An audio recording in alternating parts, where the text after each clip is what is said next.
ஆன்மாவுக்கு பசு அப்படின்ற இன்னொரு பெயர் இருக்குது. பதி அப்படின்னு சொல்லப்படுற இந்த இறைவன் ஆன்மாவில் பதிஞ்சிட்டா இந்த பசு பதியாக மாறிடும்.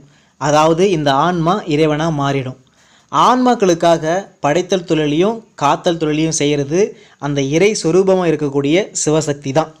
அந்த இறைவன் தான் எந்தெந்த உயிர்கள் என்னென்ன வினைகள் செய்யுதோ அந்தந்த வினைகளுக்கு உண்டான விளைவுகளை அதே உயிர்களுக்கு ஊட்டும். வீடு பேர் அடைதல் அப்படின்றது இங்கே ஆன்ம ஈடேற்றம் அப்படின்னு சொல்லப்படுது. ஆன்மா உடல் பற்றியும் உலக பற்றியும் 96 தத்துவங்களையும் விடும்போது இன்ப பேரின்ப நிலைக்கு அது தள்ளப்படும். இந்த நிலையை அடைஞ்சிட்டா ஆன்மா பிறப்பு இருப்பு அப்படின்ற பந்தங்கள்லேருந்து விடுபடுது.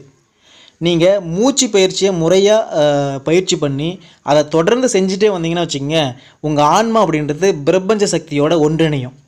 அப்போ ஒரு பேரின்ப நிலைக்கு நீங்கள் உள்ள என்ட்ரி ஆவீங்க. இதுதான் ஆன்மாவுக்கான முக்திக்கான வழி. ஆன்மா ஒரு உடம்பு இல்லை அப்படின்றத உணர்ந்து ஆன்மாவை பற்றின அறிவை நீங்கள் வளர்த்துக்கணும். ஆன்மாவை பற்றின அறிவை நீங்கள் ஆய்வு செய்யணும். இங்கே நடக்கிற செயல்கள் எல்லாமே இறை செயல்தான் அப்படின்றத உணர்ந்து நான் அப்படின்றதையும் எனது அப்படின்றதையும் இந்த 2 செருக்கு இருக்குது இல்லையா, யான் எனது அப்படின்ற 2 செருக்கை நீங்கள் விட்டொழிக்கணும்.